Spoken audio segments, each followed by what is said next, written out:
Guys, panoorin natin yung isang interview na isang saksi bago si Joros nalunod sa tubig. Ito guys, yung panoorin natin. Sa Jessica Soto siya guys ang interview.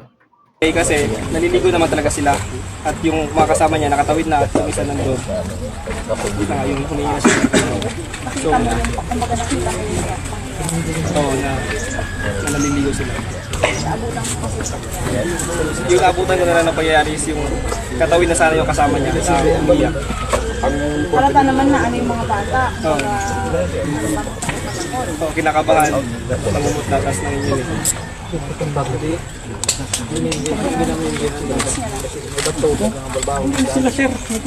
Katas talaga guys yung pang nangyayari kay Joros Flores na yan. Kahit hindi natin kano-ano pero natatats tayo kasi nga hanggang ngayon ka 18 days pa hindi pa rin siya nakikita. So ayan guys, natapos na yung interview no. Sana makita na siya at abangan natin ulit sa Jessica So kung kailan ulit na interview to at mahanap na talaga yung bangkay ni Joros Flores. So just comment down below and follow me. Thank you so much and abangan natin to hanggang sa makita na yung bangkay guys.